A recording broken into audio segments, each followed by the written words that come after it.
Hey everyone, episode 18 of the Tom Hollandathon, and today I will be watching Chaos Walking. And this is a very interesting film to me. I was planning on seeing it in theaters, but it came out like almost 6 months later here than it did in the US. So by then, no one was interested in it.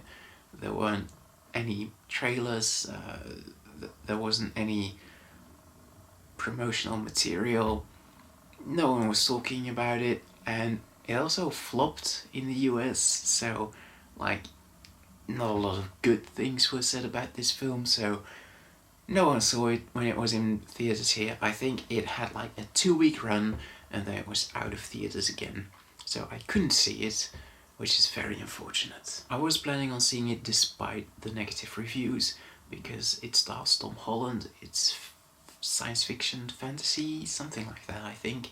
It also starred Daisy Ridley, which I also quite like, I think. I've only seen her in Star Wars, but she was good in Star Wars, right? And yeah, I don't really know anything else about this film, despite that, yeah, it flopped. It had many negative reviews. In fact, I don't think I've seen a single positive thing said about this film. So I'm curious to see if I can find something positive about it, or if it deserves its negative reputation. I'll let you know after I've seen it. I'm back! Alright, I'm going to be very honest. I really like this movie. I know. It's not a very popular opinion to have, but it's true. Let's start with the synopsis. Chaos Walking is a story about Todd Hewitt, the youngest of a male-only tribe living on an alien planet where everyone can hear each other's thoughts. One day, a girl crashes a spaceship and Todd Hewitt has to rescue this girl from his tribe. And also, the girl's thoughts aren't like projected on the world. It's a thing that only happens to men. And I'll be honest, after watching this film, I didn't really get why everyone hated it. So I looked up a review, I listened to the criticisms, and sure, I get them.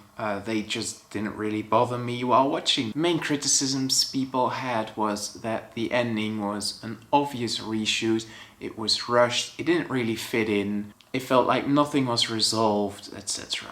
I, on the other hand, experienced an ending that concluded the story that we had nicely. Some things weren't explained, that's true. You don't know if these characters end up together or not. That there's room for both. You don't know exactly what's going to happen next, but I thought it worked. It was a bit of an open ending, but not necessarily a bad one, and I didn't notice the reshoots at all, so I don't care about that. And those threads that weren't picked up, like for example the alien and the preacher who was a bit weird, I just thought there were nice elements of world building, like these things happen on this world and it's just like that.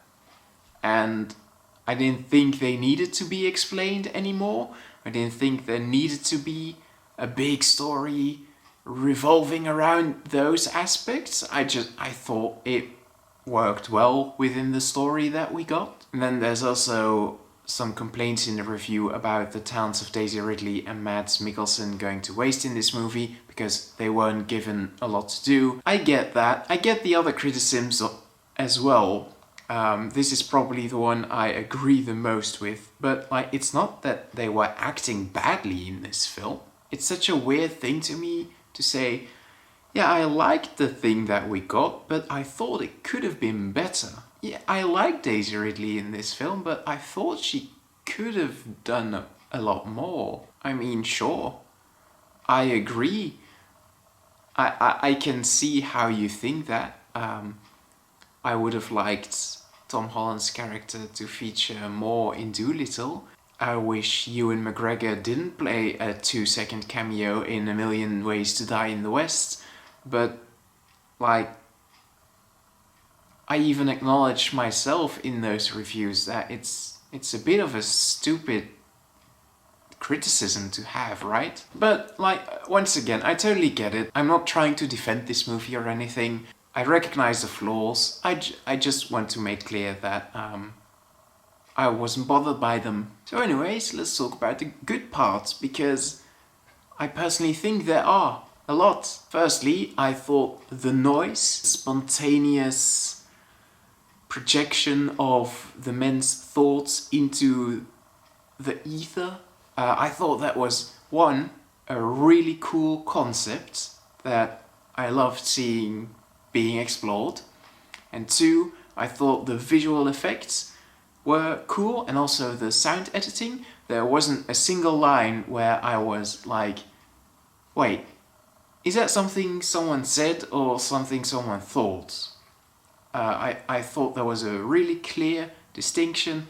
I thought it looked very cool, it sounded very cool, and just the idea is very cool. I also like the adventurous side of the movie, the going from A to B aspect.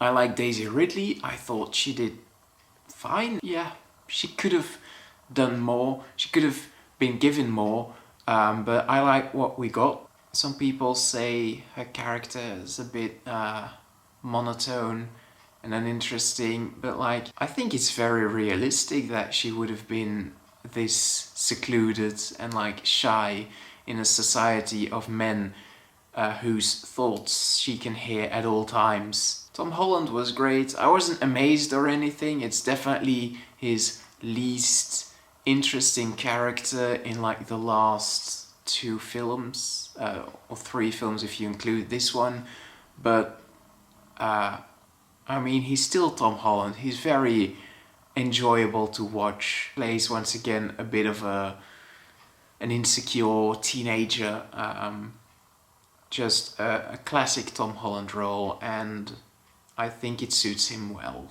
I couldn't find out how old he was supposed to be in this movie. I did find out how old Tom Hewitt was in the original novel, and it turns out he was 13. 14 if you revert it to Earth years, which I think we can all agree is not how old Todd Hewitt in the movie was supposed to be, right?